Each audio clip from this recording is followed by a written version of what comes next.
छत्रपती शिवाजी महाराजांच्या राज्याभिषेक सोहळ्याच्या निमित्तानं छत्रपती शिवराय आजचा शेतकरी आणि समाजातली परिस्थिती या विषयावर बोलत असताना ज्यांच्या माध्यमातून या तुमच्या गावात येण्याचा योग आला त्या गावाचे भूमिपुत्र आणि आमचे मित्र आदरणीय शेखरदादा पगार, विचारपीठावर स्थानापन्न असणारे अनिलदादा जाधव असतील, स्वाभिमानी शेतकरी संघटनेचे सगळे पदाधिकारी असतील आणि विचारपीठाच्या समोर असणारे माझे सर्व भावांनो, भगिनींनो, बांधवांनो, आमच्या समवेत आलेले आमचे मित्र हिरालाल नरवडे सर असतील, संदीपजी शिंदे असतील आणि त्याचसोबत या गावातील वेगवेगळ्या संस्थांचे पदाधिकारी, सामाजिक संघटनांचे पदाधिकारी, माजी सरपंच, आजी सरपंच, संपूर्ण गावातली सरपंच, ग्रामपंचायत बॉडी असेल आणि सर्व उपस्थित माझ्या भावांनो आणि भगिनींनो, विजय पगार, दीपक 5-6 महिन्यापूर्वीची गोष्ट आहे. सुनील सूर्यवंशी, एका लग्नाला गेलो होतो.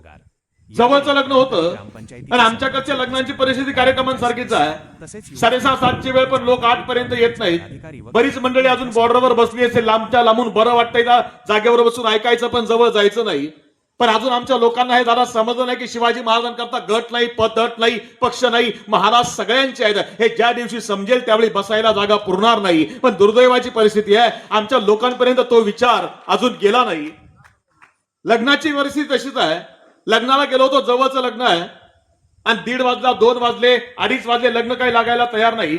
बाहेर जाऊन बघितलं, मिरवणूक चालू आहे, नवरदेव नाचतोय, नवरदेवाचे मित्र नाचतायत. मला काही राहवलं नाही. मी त्या नवरदेवाजवळ गेलो, त्याला विचारलं, अरे दादा 12:30ची वेळ दिली होती, आता 2:30 वाजत आले आणि अजून लग्न लागायला तयार नाही. हे लग्न लावायचं कधी? हा डीजे वाजतोय, अजून डीजे किती वेळ वाजवायचा?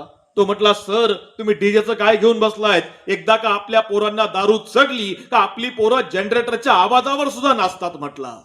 मी म्हटलं तर पर्याय नाही, जवळचं लग्न आहे म्हटल्यावर थांबायला लागतं. 2:30 वाजले, 2:45 वाजले, 3 वाजले, 3:15 वाजले आणि 3:30 वाजता नवरदेव मंडपात आला, अंतरपाठ धरला गेला आणि लग्नाच्या विधींना सुरुवात होणार. तसं गावच्या सरपंचानं माईक हातात घेतला आणि सरपंचानं बोलायला सुरुवात केली की हे बघा, पुढच्या काही वेळामध्ये हे दोघंही नवदाम्पत्य आपल्या नवीन आयुष्याला सुरुवात करतायत, नवीन वैवाहिक आयुष्याला सुरुवात करतायत आणि यांना आशीर्वाद देण्याकरता आपण सगळेजण या ठिकाणी एकत्र आलोय. या लग्नाबद्दल जर कोणाला काही अडचण असेल, कोणाचा काही प्रॉब्लेम असेल, कोणाची काही समस्या असेल तर त्यांना आत्ताच पुढे येऊन सांगा, नंतर ऐकून घेतलं जाणार नाही. सरपंचानं एवढं बोलायचा अवकाश पाठीमागच्या रांगेमध्ये एक तरुण मुलगी बसली होती. तिच्या हातामध्ये 1.5-2 महिन्याचं लेकरू होतं. ती आपल्या जागेवर उठून उभी राहिली आणि सरळ स्टेजकडे चालत यायला लागली. आता तरुण पोरगी, त्या हातामध्ये 1.5-2 महिन्याचं लेकरू. हे दृश्य त्या नवऱ्या मुलीनं बघितलं. तिला वाटलं नवरदेवाचं जुनं काहीतरी झिंगाट आहे. तिने मागचा पुढचा काहीच विचार केला नाही. तिने फाडकन नवरदेवाच्या थोबाडीत मारली. त्याला बिचाऱ्याला काय झालंय तेच कळे ना.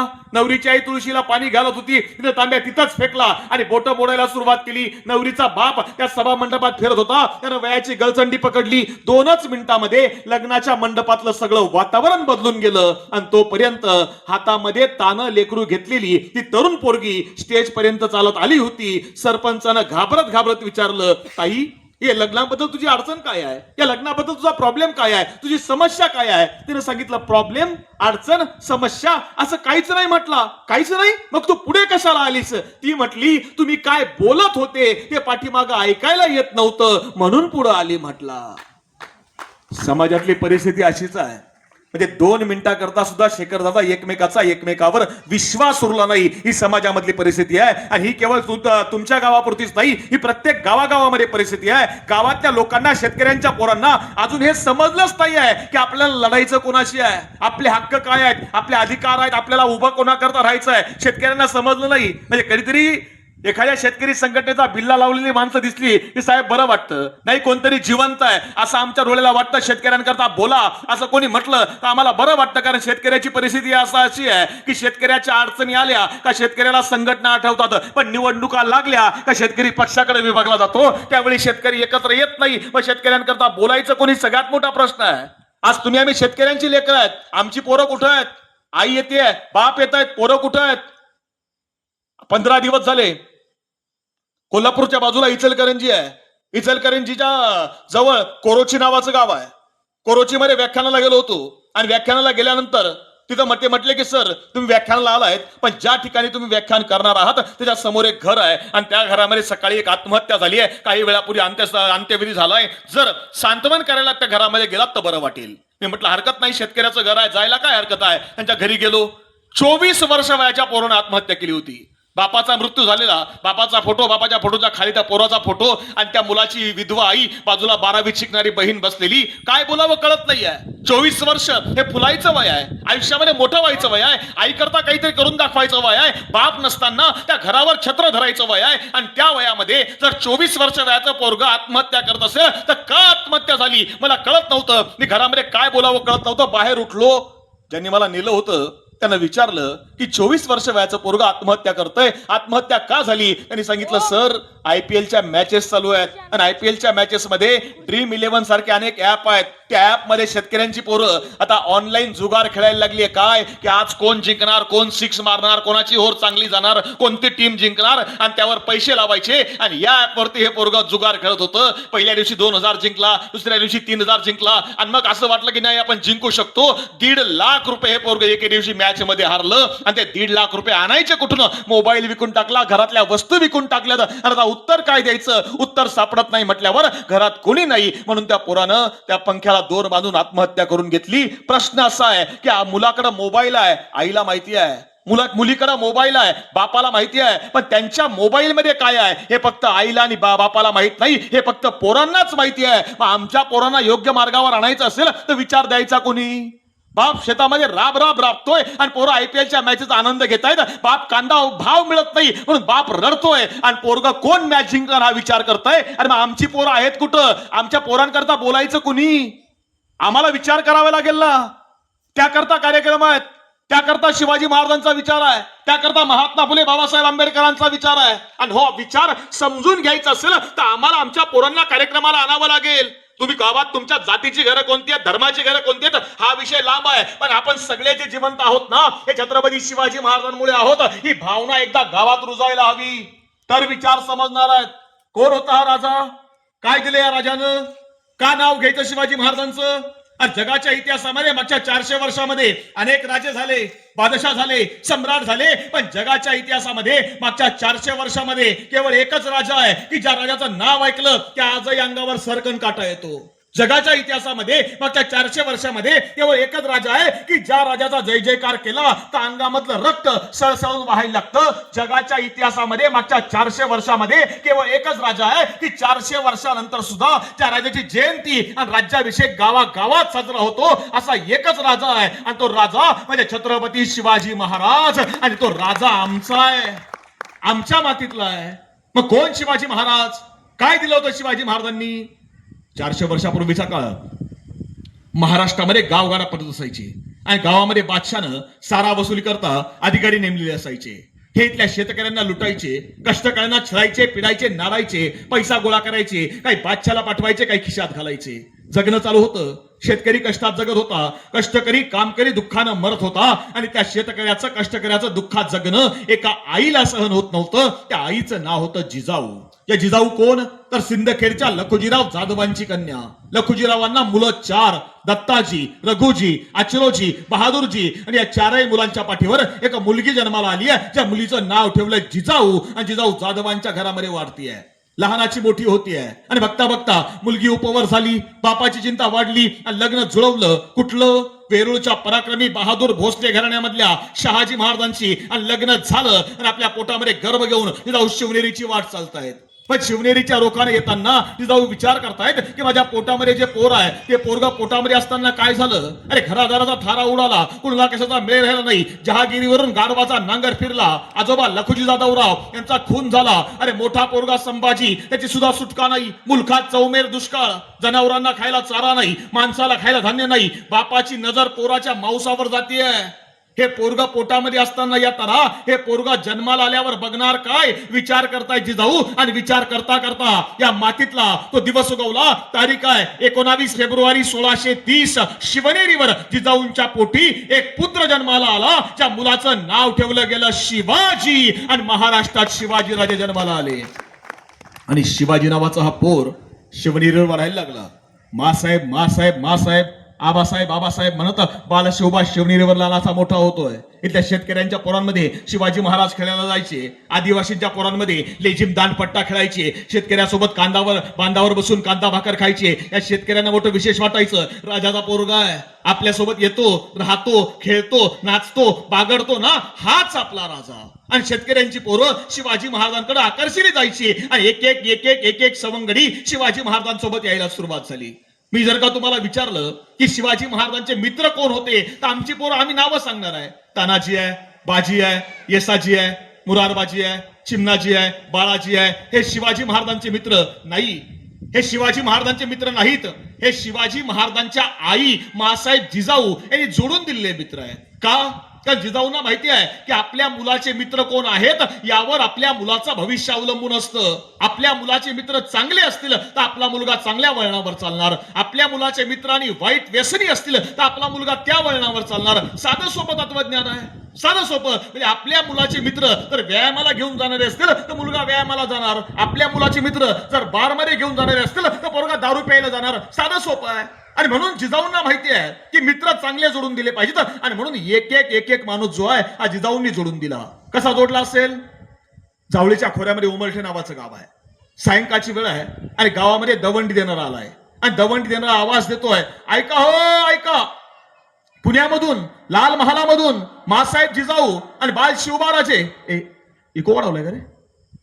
मासाहेब जिजाऊ आणि बाल शिवबाराजे यांनी दवंडी पाठवली आहे की जो कोणी शेतकऱ्यांच्या पिकाचं नुकसान करणाऱ्या रानडुकराला मारून आणील त्याला एक रानडुक्कर मारल्यावर सोन्याचा एक होन बक्षीस दिला जाईल. आणि ऐका हो ऐका. आणि दवंडी देणारा निघून गेला. आणि एक छोटस पोरगा आपल्या भावाला विचारतंय, अरे दादा चालतोस का पुण्याला, मारूया रानडुकर आणि घेऊन जाऊया पुण्यामध्ये. भाऊ म्हणतोय, काय करायचं रानडुक्कर, कशाला पाहिजे तुला सोनं? दादा सोनं नको रे, शिवबाराजा भेटन की, मासाहेब भेटतील की, चल की रे दादा. आणि शेतकऱ्याचीच पोरं दुसऱ्या दिवशी घरामधून बाहेर पडली, जंगलात फिरली, दिवसभर जंगलात गेली तर एक नाही दोन नाही 3 रानडुकरं मारली, खांद्यावर टाकलीत आणि आलीत पुण्यामध्ये. लाल महाराजा समोर आली, दरवाजा बंद बघितला आणि आवाज दिला, ओ मासाहेब. अरे कोणी आहे का वाड्यात? दरवाजा उघडा की, आम्ही आलोय बघा. मासाहेबांनी दरवाजा उघडला, बाहेर बघितलं की 2 पोरं. कोण रे तुम्ही, का आवाज देतायत? आणि एकानं सांगितलं, मासाहेब तुम्ही दवंडी पाठवली होती की जो कोणी शेतकऱ्याच्या पिकाचं नुकसान करणाऱ्या रानडुकराला मारून आणील त्याला एक रानडुकर मारल्यावर सोन्याचा एक होन बक्षीस दिला जाईल. मासाहेब 3 रानडुकर मॅच मारलीत बघा. नक्की तूच मारलीस का रे? होय मासाहेब मी अख्खं रानडुक्कर खांद्यावर उचलून आणणार होतो, पण हा बोलला की नुसते पाय तोडून नेलेत ना तरी मासाहेब बक्षीस देत्यात. मासाहेब मॅच मारलीत बघा. बहादूर दिसतोस रे. नाव काय तुझं? मासाहेब मी तानाजी, हा माझा धाकला भाऊ सूर्याजी. तानाजी, अरे येतोस का स्वराज्यामध्ये? येतो ना मासाहेब. पण मासाहेब एक सांगू का? म्हटले काय? मासाहेब मला दुसरं काहीच येत नाही बघा, मला फक्त तलवार चालवता येते. आणि कडाडल्या मासाहेब, तान्हा अरे माणसाला थोडंच यावं पण असं यावं की त्याला जगाच्या पाठीवर तोड नसावी. तुला येतं ना? ये स्वराज्यात, ये स्वराज्यात. असा एक माणूस सोबत घेतला. जात नाही विचारली कोणाची, धर्म नाही विचारला. अरे कोंडाणा घ्यायला जातो असं म्हणणारा तानाजी नावाचा मराठा आहे. वाई जवळच्या नागेवाडीचा पाटील नागनाथ महार आहे. पेडगावचा पाटील तुकोजी धनगर आहे. कात्रजचा पाटील मियाजी मुसलमान आहे. आग्र्यामध्ये मदत करणारा कुंभार आहे. शाहिस्ते खानाच्या हमल्याच्या वेळी मदत करणारा ज्ञानू नावाचा माळी आहे. जीवा नावाचा न्हावी आहे. सगळ्या जातीची लोक आहेत, सगळ्या धर्माचे लोक आहेत. तुम्ही आम्ही आजही म्हणतो हा राजा शेतकऱ्यांचा आहे. काय केलं होतं शेतकऱ्यांकरता? काय केलं होतं? मी उलट सांगतो, म्हणजे अनेक व्याख्याते आम्हाला सांगतील की शिवाजी महाराजांनी शेतकऱ्यांकरता सगळं केलं होतं. मी सांगतो शेतकऱ्यांनी काय केलं होतं शिवाजी महाराजांकरता? काय दिलं होतं शेतकऱ्यांना शिवाजी राजांना? हे आपण नाशिक जिल्ह्यामध्ये आहेत. मालेगाव नांदगावच्या बॉर्डरवरचं तुमचं गाव आहे. इथून पुढे गेलात ना तर साल्लेर लागतं. साल्लेरच्या पलीकडे मुल्लेरच्या पुढे गेलात तर कनेरगड, सप्तशृंगी गड कनेरगड. आणि त्या कनेरगडाच्या बाजूला किल्ला आहे, तो कनेरगड नावाचा किल्ला. त्या सप्तशृंगी गडाच्या समोरच्या बाजूला किल्ला आहे, त्याचं नाव आहे कनेरगड. या कनेरगडावर एक शेतकऱ्याचं पोरग आहे.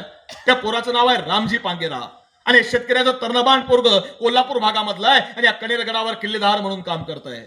आणि कनेरगडावरती नजर फिरली आहे दिलेर खान पठाणाची. आणि चांदवडच्या पलीकडच्या भागामधून 5000 सैन्य घेऊन दिलेर खान चालून आला आणि तो विचार करतोय कनेरगड जिंकायचा. आणि कनेरगड जिंकायला दिलेर खान त्या कनेरगडावर चाल करून गेला. दृश्य बघितलं रामजी पांगेरानं. 400 मावळे आहेत सोबत, 400. आणि 400 मावळ्यांना सोबत घेऊन रामजी पांगेरा दिलेर खानाच्या 5000 सैन्यावर चाल करून गेला. आता 400 कुठं आणि 5000 कुठं, तरी तुंबळ लढाई चालू आहे. 2 प्रहार झुंज मावळे देत आहेत. 400 मावळ्यांनी मरण कपाळाला बांधलं आणि 400 मावळ्यांसोबत हा रामजी पांगेरा लढतोय. या 400 मावळ्यांनी एवढा पराक्रम गाजवला की दिलेर खानाचा 5000 मधला 1500 पठाण कापून काढलाय. दिलेर खान बघतोय या मावळ्यांकडे, पण बघता बघता बळ कमी पडलं आणि 400 मावळ्यांच्या रक्तानं तो कनेरगड धुतला गेला. दिलेर खानानं किल्ला जिंकला पण जिंकलेला किल्ला चढून जात असताना दिलेर खान एक वाक्य बोलून गेला. दिलेर कडाडला की या खुदा, या शिवाजी राजाची जर माणसं अशी आहेत तर तो शिवाजी राजा कसा असेल. विचार करतोय दिलेर खान की शिवाजी राजाची जर माणसं अशी आहेत तर तो शिवाजी राजा कसा असेल. आणि बातमी पोहोचली आहे शिवाजी महाराजांपर्यंत की शेतकऱ्याचं तर्णबांड पोरग मारलं गेलं. आणि दुसऱ्या दिवशी शिवाजी महाराज कडाडले आपले सेनापती प्रतापराव गुजरांना, प्रतापराव त्या शेतकऱ्याच्या घरी गेलं पाहिजे, त्याच्या आईचं वडिलांचं सांत्वन केलं पाहिजे, कुटुंबाला भेटलं पाहिजे. पन्हाळ्याच्या कोल्हापूरच्या पन्हाळा भागामध्ये रामजीचं गाव आहे आणि गावात वर्दी गेली आहे. सायंकाळच्या वेळेला शिवाजी महाराज गावात येणार आहेत. आता शिवाजी महाराज गावात येणार म्हटल्यावर अख्खं गाव शिवाजी महाराजांना घ्यायला गावच्या वेशीवर आलंय. गावचा पाटील आलाय, गावचा कुलकर्णी आलाय, गावातली माणसं आली. त्या रामजी पांगेराचा म्हातारा बाप काठी टेकत आलाय, त्याचा भाऊ विठोजी आलाय. सगळे सायंकाळच्या वेळेला वेशीवर उभे आहेत आणि सायंकाळच्या वेळेला पांढऱ्या शुभ्र घोड्यावर बसून छत्रपती शिवाजी महाराज गावाच्या वेशीवर आले. घोड्यावरून खाली उतरले आणि समोर बघितलं त्या रामजीचा म्हातारा बाप. त्याचा हात पकडला आणि त्याचा हात धरून शिवाजी महाराज गावाच्या वेशीवरून आतमध्ये आले. रामजी पांगेराच्या घराच्या समोर आले आणि बघितलं तर रामजी पांगेराच्या घराच्या बाहेर त्याची म्हातारी आई हातामध्ये आरतीचं ताट घेऊन उभी आहे. आरती बघितली आणि शिवाजी महाराज कडाडले, आई अगं माझी आरती कुठं करते आई. अगं 4 दिवस झाले तुझं पोर मारलं गेलं, तुझा रामजी मारला गेला, मी तुझं सांत्वन करायला आलो, तुला मदत करायला आलोय. आई तू माझी आरती करू नको. आणि रामजीची आई सांगते, राज पोर मारलं गेलं म्हणून तुमचे पाय आमच्या घराला लागले, आमच्या 10 पिढ्यांचा उद्धार झाला. राजे आरती करून घ्या.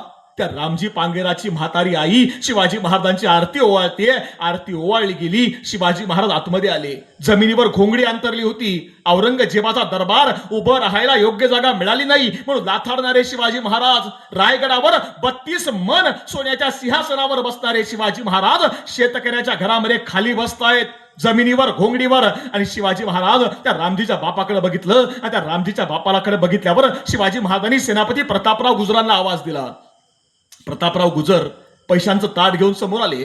पैसे बघितले आणि रामजीचा बाप म्हटला, राज मला गरज नाही, मी शेतकरी आहे, मी पिकवून खाईल, मला पैशाची गरज नाही. आणि शिवाजी महाराज म्हणतायत, बाबा अहो थोडी मदत आहे, म्हातारपणामध्ये कामाला येईल, बाबा ठेवून घ्या, तुमचा पोरगा गेलाय, पोरगा पुन्हा येऊ शकत नाही, पण ही मदत माझ्याकडून थोडी ठेवा. रामजीचा बाप म्हणतो, राज मला पैशाची अजिबात गरज नाही, मी भक्कम आहे, मी कमवून खाईल, पिकवून खाईल, राज मला पैसा नको. आणि महाराज पुन्हा सांगतायत, बाबा अहो थोडी मदत आहे, ठेवून घ्या ना. रामजीचा बाप म्हणतो, राजा अजिबात गरज नाही, मला पैशाची गरज नाही, मग तुम्ही इथपर्यंत आलायत ना, काहीतरी देतायत ना, मला एक गोष्ट द्या. शिवाजी महाराजांनी विचारलं, बोला बाबा काय पाहिजे ते देतो. आणि रामजीचा बाप कडाडला, राज मला पैसा नको, पण राज तुम्ही माझा मोठा पोरगा रामजी याला सैन्यामध्ये घेतलं आणि माझ्या पोरानं शौर्य गाजवून या ठिकाणी बलिदान केलं, तसं माझा धाकटा पोरगा विठोजी याला सुद्धा तुमच्या सैन्यामध्ये घ्या, यानं बलिदान केलं तरी चालेल, पण राजे आपलं स्वराज्य जिवंत राहिलं पाहिजे, स्वराज्य. ही भावना कोणी कोरली? ही भावना शेतकऱ्यांनी कोरली आणि तेव्हा स्वराज्य उभं राहिलं. आज काय परिस्थिती आहे शेतकऱ्यांची? आज काय अवस्था आहे शेतकऱ्यांची? आज शेतकऱ्यांकरता बोलणारं कोण आहे महाराष्ट्रामध्ये? शेतकऱ्यांकरता बोलणारे नेते शेतकऱ्यांनीच संपवून टाकले. शेतकऱ्यांकरता बोलायला राहिलं नाही कोणी. आता 2 वर्षापूर्वीची घटना तुम्हाला सांगतो. 2 वर्षाकरता एवढ्या करता सांगतो की आजही न्याय मिळत नाही. न्यायाची अवस्था काय आहे शेतकऱ्यांच्या बाबतीत हे आम्हाला समजून घ्यावं लागेल. इथून पुढे गेलात ना, हे तुमचं मालेगाव आहे, मालेगावच्या पलीकडे गेलात तर 40गावच्या पुढे गेलात की वरच्या बाजूला छत्रपती संभाजीनगरच्या पुढे जालना आणि जालन्याच्या बाजूला पळसखेडा नावाचं गाव आहे.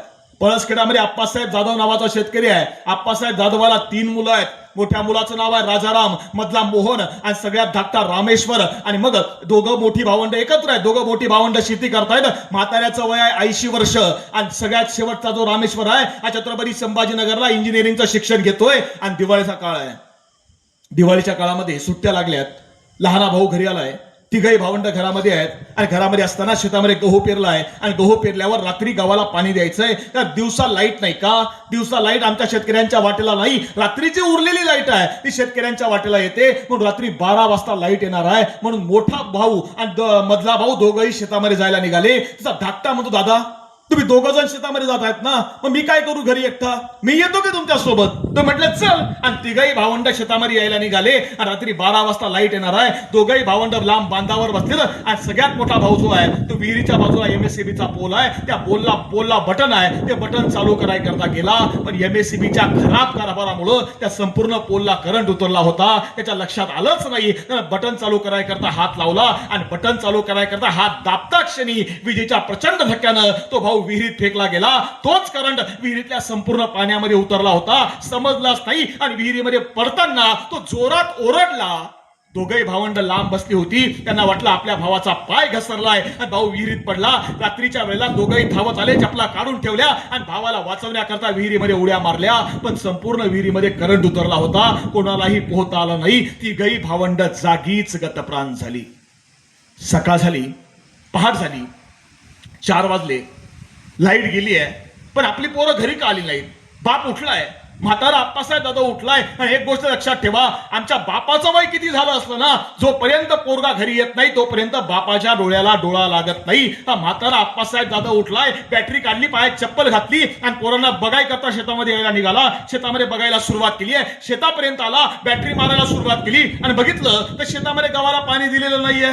पोरांना आवाज द्यायला सुरुवात केली, अरे बाळा रामेश्वर कुठेस, मोहन राजाराम कुठेस? एकही पोरगाचा आवाज येत नाही. आणि म्हातारा पोरांना शेतामध्ये शोधतोय, पोरही सापडत नाही, शेताला पाणी दिलेलं नाही. आणि पोरांना शोधता शोधता म्हातारा विहिरी जवळ आला. विहिरीच्या बाजूला मोठ्या मुलाची चप्पल बघितली, नको चुकून सहज त्या विहिरीवरून बॅटरी फिरवली. तिघही पोरांची प्रेत फुगून वर आलेली बघितली. काय वाटलं असेल बापाच्या अंतकरणाला? काय वेदना झाल्या असतील? 10 आमदार येऊन गेले, 3 खासदार येऊन गेले, राज्याच्या कृषी मंत्र्यासकट पालकमंत्री सगळे येऊन गेले. सगळ्यांनी सांगितलं की बाबा एकाच वेळी 3 मुलं गेली तुमची, बाबा एवढी उणीव भरून निघणार नाही, बाबा तुम्हाला मदत मिळालीच पाहिजे. पण बाबा सध्या विधान परिषदेच्या निवडणुका लागल्यात, त्याची आचारसंहिता चालू आहे आणि त्यामुळे लगेच सध्या मदत देता येणार नाही. पण तुम्हाला आम्ही काही दिवसात लगेच मदत करतो. त्या गोष्टीला आज 2.5 वर्ष उलटून गेली, त्या शेतकरी कुटुंबाला 1 रुपयाची सुद्धा मदत झाली नाही. असं का? याचा विचार कोणी कधी केला का? याचा विचार तुम्ही आम्ही केला का? एकदा एखादा माणूस आमदार म्हणून निवडून येतो, त्याला आयुष्यभर पगार आहे, तो मेल्यानंतर त्याच्या बायकोला पेन्शन आहे, त्याच्या कुटुंबाला सगळे लाभ फुकट आहेत. खासदाराला हीच अवस्था आहे, मंत्र्याला हीच अवस्था आहे. पण शेतकऱ्यांच्या वाटेला काय आहे? कधी चिंतन केलं? कधी विचार केला? शेतकऱ्यांच्या पोरांनी या विषयावर बोलायला हवं. शेतकऱ्यांची पोरं बोलायला तयार नाहीत. शेतकऱ्यांची पोरं पक्षामध्ये वाटली गेलीत. मी या पक्षाचा, मी त्या पक्षाचा, मी या संघटनेचा, मी या जातीचा, मी त्या धर्माचा. अरे पण शेतकरी म्हणून एकत्र कधी याल? आमची किंमत नाही कळली आम्हाला. एफडीआयच्या धाडी पडायला लागल्यात. तुमचं गाव कळमनुरी आहे, तुमच्या गावामध्ये दूध विकणारे शेतकरी असतील ना, काय भाव मिळतो दुधाला? 40 रुपये. डेअरीवर घेऊन जा 50 रुपये, 60 रुपये, याच्यापेक्षा वर भाव आहे. अरे खरी दुधाची किंमत लोकांना आता कळणार आहे. ज्यावेळी एफडीआयची धार पडली त्यावेळी काल जेव्हा त्या तुकाराम मुंडे साहेबांनी पत्रकार परिषद घेतली आणि त्यांनी सांगितलं, तर त्या माणसानं काय सांगितलं माहितीये? महाराष्ट्रामध्ये रोजचं दुधाचं उत्पादन किती आहे माहितीये? 15 लाख लिटर. आणि महाराष्ट्रामध्ये दूध रोज किती विकलं जात आहे? 65 लाख लिटर. मग प्रश्न असा आहे, 40 लाख लिटर दूध येतंय कुठून? समजलंय आम्हाला? 40 लाख लिटर रोज दूध हे रोज भेसळ करून प्रत्येक तालुक्याच्या ठिकाणी बनवलं जात आहे. कसं बनवतायत माहितीये? आम्हाला सांगतात ना शेतामध्ये युरिया टाकू नका. तो युरिया 1 लिटर दूध घ्यायचं, त्याच्यामध्ये 10 लिटर पाणी घालायचं, त्याच्यामध्ये युरिया टाकायचा. युरिया जो आम्ही शेतात वापरायचा नाही, तो दुधामध्ये टाकायचा. फार्मेलिन नावाचं औषध आहे, फार्मेलिन. हे फार्मेलिन काय माहितीये? एखादं प्रेत जे असतं ना, ते प्रेत पटकन सडू नये, त्याचा वास येऊ नये म्हणून जे केमिकल वापरतात ते फार्मेलिन या दुधामध्ये टाकायचं. का? कारण ते दूध जास्त काळ टिकलं पाहिजे. त्यानंतर कास्टिक सोडा. कास्टिक सोडा काय आहे? कास्टिक सोडा म्हणजे आम्ही कपडे धुवायला जी पावडर वापरतो ना, ती पावडर त्यामध्ये टाकायची. का? ते घट्ट झालं पाहिजे. आणि मग त्या 1 लिटरचं 25 लिटर करायचं आणि ते विकलं जातंय. आणि ते 100 रुपये 80 रुपये लिटरनं शहरामध्ये विकलं जातंय. ही शहरामधली परिस्थिती आहे. कळालं नाही शेतकऱ्यांच्या पोरांना? आमच्या बापाकरता बोललं पाहिजे, आम्हाला समजावून घ्यावं लागणार आहे. आम्हाला बोलावं लागणार आहे की आमच्या बापाची आजची अवस्था काय आहे. आणि ते करायचं असेल ना, माझी तुम्हाला विनंती आहे, इथं किती बसलेत ते महत्वाचं नाहीच आहेच, पण त्याच्यासोबत जे बाहेरून ऐकतायत ना त्यांनाही माझी विनंती आहे, आपल्या पोरांना वाचायला शिकवा, आपल्या पोराला अभ्यासायला शिकवा. मला समाधान वाटलं, मला पहिल्यांदा असं वाटलं गावात आल्यावर की फक्त पुरुषच आहेत का काय गावात, किमान 4-5 महिला माता भगिनी आल्या. कारण हे पूर्व कुटुंब घडवायची ताकद जी आहे ना ही आईमध्ये असते. एखादं घर पुढे न्यायचं असेल ना ही ताकद आईमध्ये आहे. छत्रपती शिवाजी महाराज मोठे आहेतच, पण शिवाजी महाराजांना घडवण्यामध्ये सगळ्यात मोठा रोल हा राष्ट्रमाता राजमाता मासाहेब जिजाऊंचा आहे. पहिल्यांदा आईनं घडवलं पाहिजे, बापानं घडवलं पाहिजे, मग पोरं घडतात. अरे शिवाजी महाराजांचं वय काय आहे? 7 वर्ष. आणि 7 वर्ष वयाच्या मुलाला शिवाजी महाराजांचे वडील शहाजी राजे आणि आई जिजाऊ यांनी मुद्रा बनवून दिली आहे. मुद्रा काय आहे? प्रतिपश्चंद्र लेखेव वर्धिष्ठो विश्ववंदिता शहासनो शिवसैषा मुद्रा भद्राय राजते, ही मुद्रा बनवून दिली आहे. आणि काय सांगितलं? 7 वर्ष वयाच्या आपल्या मुलाला सांगितलं, शिवबा तुम्हाला राजा व्हायचं आहे, इथल्या शेतकऱ्यांचा राजा व्हायचा आहे, इथल्या कष्टकऱ्यांचा राजा व्हायचा आहे. कोणी स्वप्न दाखवलं? आईनं. कोणी स्वप्न दाखवलं? वडिलांनी. आणि जेव्हा आईने आणि वडिलांनी स्वप्न दाखवलं तेव्हा मुलानं करून दाखवलं. आम्ही आमच्या पोरांना काय शिकवतोय? आम्ही आमच्या पोरांना काय सांगतोय? आम्हाला आमच्या पोराला शिकवावं लागणार आहे, बाळा IAS व्हायचं आहे, बाळा IPS व्हायचं आहे, बाळा अभ्यास करायचा आहे, बाळा टीव्ही आणि मोबाईल बाजूला ठेवायचा आहे आणि मोठ्या पदावर जाऊन बसायचं आहे. आणि मोठ्या पदावर बसल्यावर सुद्धा आपल्या शेतकरी बापाचे पांग फेडायचे, हे आमच्या मुलांना आम्हाला शिकवावं लागेल. तर शेती पुढे जाईल, तर गावं पुढे जातील. आणि ते काम आईचं आणि बापाचं आहे. आणि त्याकरता हे कार्यक्रम आहेत. तुम्हाला उदाहरण सांगतो म्हणजे समजेल. काय झालं? परदेशामधली घटना आहे. नवरा बायको दोघांची भांडण झाली आणि भांडण झाल्यावर नवऱ्यानं 5 वर्ष वयाचा पोरगा आहे त्या आईच्या अंगावर फेकलं, नवरा निघून गेला. 2 दिवस गेले, 4 दिवस गेले, 8 दिवस गेले. आई विचार करते की 5 वर्ष वयाचा पोरगा आहे, सांभाळायचं कसं? आईने ते पोरगं उचललं आणि शाळेत टाकून दिलं. पोरगं शाळेत जायला लागलं. 1 दिवस, 2 दिवस, 4 दिवस, 5 दिवस, 8 दिवस पोरगं शाळेत गेलं. 8 दिवसानंतर शाळेतल्या गुरुजींनी सरांनी त्या आईला बोलावलं आणि त्याला सांगितलं, बाई तुमचा हा जो मुलगा आहे हा मुलगा एका कानानं अधू आहे, याला ऐकायला कमी येतं, हा मुलगा बहिरा आहे, हा आमच्याच काय पण जगातल्या कोणत्याच शाळेत शिकू शकत नाही, तुम्ही याला घरी घेऊन जा. बाईने सांगितलं, सर हा एकुलता एक पोरगा आहे, माझा नवरा नाहीये, मला मी विधवा आहे, माझा पोरगा सांभाळा ना, जिथं बसेल तिथं जसं शिकेल तसं, पण शिकू द्या, तुमच्या वर्गात शिकू द्या. गुरुजी म्हटले नाही, याच्यामुळं इतर मुलांच्या बुद्धिमत्तेवरती परिणाम होतोय, हा मुलगा आमच्याकडेच काय पण जगात कुठंच शिकू शकत नाही, याला घरी घेऊन जा. आता गुरुजींनी दाखला जोडला, वरती लिहिलं, अर्जावर लिहिलं की हा मुलगा मतिमंद आहे, याला ऐकायला कमी येतं, हा आमच्याकडेच काय पण जगातल्या कोणत्याच शाळेत शिकू शकत नाही, याला घरी पाठवतोय. दाखला जोडून दिला, पत्र जोडलं, हातामध्ये पत्र देऊन टाकलं आणि पोरला घरी पाठवून दिलं. आई विचार करते, सकाळी पोरगं उठलं, पोरगं शाळेत जायला निघालं, ती या पोरला सांगायचं काय की तू शाळेत का नाही जायचं? सकाळ झाली, पोरगं शाळेत जायला निघालं आणि शाळेत जायला निघताना पोरगं त्या आईला सांगते, आई शाळेत जातो. आई म्हणते, नाही बाळा शाळेत जायचं नाही. का?